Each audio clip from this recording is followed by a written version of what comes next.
District police Muktsar दी team CIA ਵੱਲੋਂ एक pin pointed ਤੇ ਸਪੈਸੀਫਿਕ ਇਨਪੁਟ ਤੇ ਸਸਪੈਕਟ ਨੂੰ ਜੋ ਇੰਟਰਸੈਪਟ ਕੀਤਾ ਗਿਆ ਤੇ ਉਸ ਤੇ ਕਮਰਸ਼ੀਅਲ ਕੁਆਂਟੀਟੀ ਹੈਰੋਇਨ ਦੀ ਰਿਕਵਰੀ ਇਫੈਕਟ ਕੀਤੀ ਗਈ ਹੈ। इस केस च 1.1 kg ਹੈਰੋਇਨ ਦੀ ਰਿਕਵਰ ਹੋਈ ਹੈਗੀ ਤੇ ਟੀਮ ਸੀਆਈਏ ਨੇ ਇਸ 'ਚ ਬੜਾ ਚੰਗਾ ਕੰਮ ਕੀਤਾ ਤੇ ਇਸ ਬੰਦੇ ਨੂੰ ਜਿਹੜਾ ਐਪਰੀਹੈਂਡ ਕੀਤਾ ਗਿਆ ਇਸ ਦਾ ਨਾਮ ਹੈ ਜੱਜ ਸਿੰਘ ਉਰਫ ਸੰਦੀਪ ਸਿੰਘ ਉਰਫ सिद्धू। ये डिस्ट्रिक्ट फाजिलका का रहने वाला हैगा। तो ये जो इस एरिए च पहली बार नोटिस च आया सीगा कि इस तरह की इसकी एक्टिविटी च इनपुट सीगी ते इसनू जब इंटरसैप्ट किया गया तो इसकी बाइक इस ते रिकवर हुई तो बाइक ते 1.1 kg हेरोइन की रिकवरी इफेक्ट की गई है। तो इनिशियल पुछगिछ ते ये गल सामने आई है कि ये फिरोजपुर ते फाजिलका सेगमेंट तो लेके आया सीगा। इस ते पुछगिछ जारी हैगी है तो we are investigating on all fronts की इसका फाइनेंशियल फुटप्रिंट की हैगा, फॉरवर्ड बैकवर्ड लिंकेज ते किहड़े बंदे इन्वॉल्व हैगे ते फर्दर इस टीम्स इसका जो मोबाइल जो फोरेंसिक पार्ट है वो भी एग्जामिन कर रही है कि किस तरह कॉन्टैक्ट्स ते सीगा या किस तरह सारा जो ड्रग ट्रैफिकिंग नैटवर्क च इसका रोल सीगा। जो युद्ध नशे विरुद्ध पिछले 7 महीने तो लगातार चल रहा हैगा तो उस ते मैं ये कहना चाहूँगा कि पिछले कुछ टाइम तो 2-3 चीज़ां नोटिस च जो आई हैगी हैं कि मल्टीपल फ्रंट्स ते ही हेरोइन फ्रंट ते भी ते फार्मा ओपिएट फ्रंट ते भी ते सिमिलरली कोई चेंजिंग सिनेरियो च कोई होर तरीके ते भी मॉडस ऑपरेंडी च काम कर रहा है। तो we have been able to apprehend and arrest the suspects and accuse based on the inputs provided by public only. तो लोगों का काफ़ी सहयोग इस च रहा है। लोग रियल टाइम च फीडबैक देंदे हैगे, इनपुट्स देंदे हैगे, उसनू असी प्रोसैस करते हैं, वेरीफाई करते हैं, उसके बेस ते आगे कार्रवाई भी होंदी हैगी।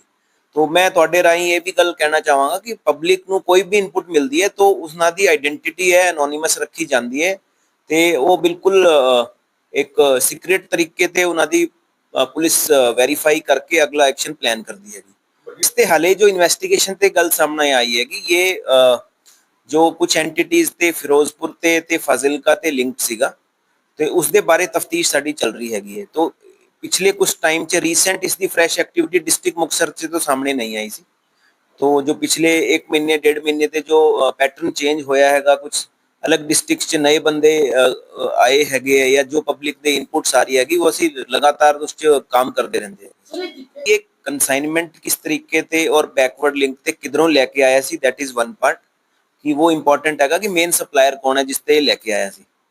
क्योंकि आप देखिएगा मुक्तसर ते पिछले कुछ टाइम ते जो पिछले 7 महीने की अगर गल करिए तो स्मॉल ते नॉन कमर्शियल क्वांटिटीज की रिकवरी हुई है ज़्यादातर।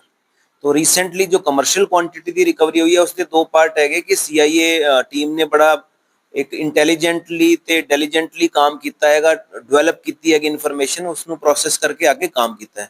तो I appreciate my team on this front कि उन्होंने मतलब कली इन्फॉर्मेशन ते देखो बिल्ड करके काम करे तो टाइम लगता है।